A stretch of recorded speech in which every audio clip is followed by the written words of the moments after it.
Example number 16। हाँ मन इसे पढ़ना आप।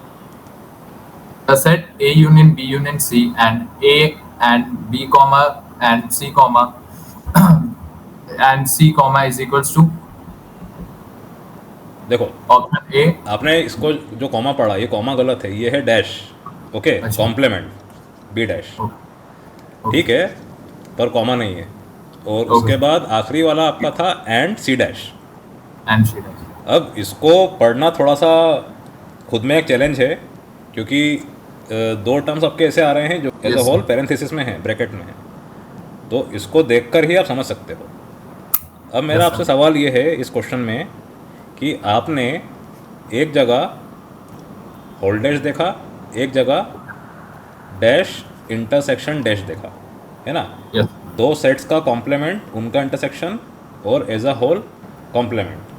तो yes, sir. ये चीज़ आपने कहाँ देखी आपकी एनसीईआरटी में, किस तरह क्वेश्चंस में देखी, और इससे कौन सा लॉ रिलेटेड है ये मुझे बताओ।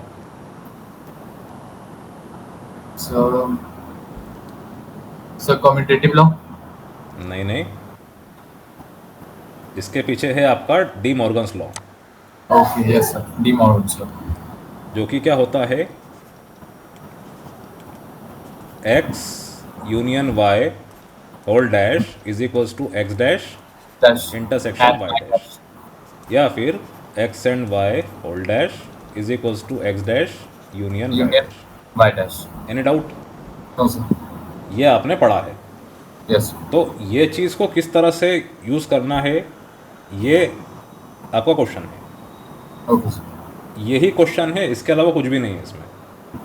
किस तरह से आपको चालाकी दिखाना है डी मॉर्गन्स लॉ को यूज़ करने में इस क्वेश्चन में, Okay, sir. बस ये आपको समझना है, बाकी कुछ भी अलग नहीं है। आपने यहाँ पे देखा A union B union C, ये तो ठीक है, कोई दिक्कत नहीं। इधर ए एंड ये है B dash and C Dash. Dash. Okay बेटा, Yes, sir. So Yes. इसको मैं बी यूनियन सी का होल डैश कर सकता हूँ। Yes, sir. कर सकता हूँ. ये B dash and C dash को मैंने ऐसा किया by this De Morgan's law. De Morgan's law. Is it clear? Yes, sir. अब यहाँ पर आप देखो कि ऐसा होने से हमें क्या फ़ायदा हो रहा है। हमें ये फ़ायदा हो रहा है कि जब हम डी मॉर्गन्स लॉ एक बार और लगाएंगे, इस बार एक्स एंड वाई का होल डैश लेंगे, तो ये जो Yes. डैश इसके ऊपर आ रहा है बी यूनियन सी के ऊपर आ रहा है, ये हट जाएगा। ये हट जाएगा. Yes, sir. ठीक है, जितना सिंप्लीफाई मैं कर सकता हूँ इसे उतना मैं कर रहा हूँ, जिससे आगे जाके जो भी लॉज है, डिस्ट्रीब्यूटिव लॉ, एसोसिएटिव लॉ, मैं लगा सकूँ। Yes, sir. आ रहा है फ्लो समझ में आपको क्वेश्चन का? Yes, sir. आ रहा है. तो A union B union C and ये आपका क्या हो गया, A dash A dash. Union Union B union C C dash का होल. इसका dash. Any doubt? No, sir. Very easy very hard. सही easy. ठीक है, Yes, sir. तो A union B union C and A dash union B union C C. And C dash. अब आप देखो ध्यान से, यहाँ पर बी यूनियन सी इधर भी आ रहा है, बी यूनियन सी इधर भी आ रहा है। तो Yes. इसको मैं ऐसा ब्रैकेट में करके डिस्ट्रीब्यूटिव लॉ लगा सकता हूँ। वेरी इजी वेरी हार्ड, सही easy. है ना। तो Yes, B sir. Union C आप मान लो एक सेट है, इसको ऐसा कर लो, A union D and A dash union D, ऐसा सपोज कर लो आप। तो ये Yes. क्या हो जाएगा, So, A and A dash. A and A dash union के बाद D. Any doubt? ये आपका sir. हो गया डिस्ट्रीब्यूटिव लॉ। देख लो आप, Yes. ये लिखा हुआ था क्या, ए प्लस बी इंटू सी, जैसा आप करते हो मैथमेटिक्स में उसी तरह से हमने इसको किया, यस और नो। तो ये चीज़ Yes, sir. मैंने यहाँ पे कर दी। अब ये जो डी है इसकी जगह मैं क्या कर दूंगा, बी यूनियन सी। तो ये क्या हो गया, A and A dash union B union C Yes, मैंने sir. यहाँ पे डी लिया था बी यूनियन सी, एक बार लिख देता हूँ जिससे ये आया, Yes. Yes. ताकि कन्फ्यूजन ना हो। Okay, sir. और आखिरी में सी डैश। अब A and A C. Dash क्या होगा आपका? A. सर फाइव हो जाएगा। Five union B B union union C and and C C dash. Dash. Okay, Yes, sir. अब आप Yes, देखो sir. यहाँ पे भी आपका डिस्ट्रीब्यूटिव लॉ लग रहा है।